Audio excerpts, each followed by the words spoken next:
ఇప్పుడైనా అంటే అర్థం ఏంటంటే, మీ జీవితంలో జరగాల్సిన నష్టమంతా జరిగిపోయి ఉండొచ్చు, రావాల్సిన కష్టమంతా వచ్చి ఉండొచ్చు. It is never too late to turn to God.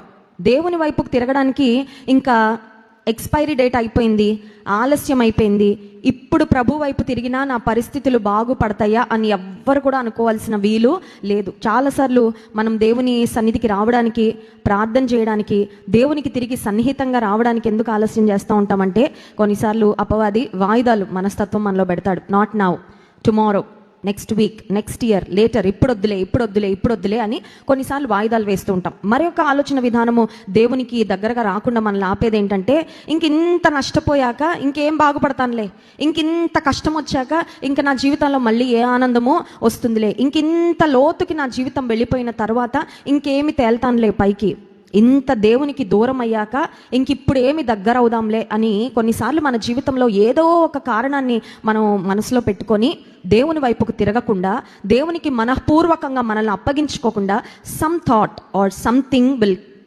Keep us from coming close to God. ఏదో ఒక మనిషో, ఏదో ఒక వ్యక్తో, ఏదో ఒక పరిస్థితో, ఏదో ఒక ఆలోచన విధానమో మనం దేవునికి దగ్గరగా రాకుండా ఆపుతూ ఉంటుంది. అయితే వాక్యంలో దేవుడు ప్రవక్త అయిన యోవేలు ద్వారా మాట్లాడుతూ, ఇప్పుడైనా, it is not too late. దేవుని వద్దకు రావడానికి ఎప్పుడు ఆలస్యం అయిపోయింది అని భావించడానికి వీల్లేదు.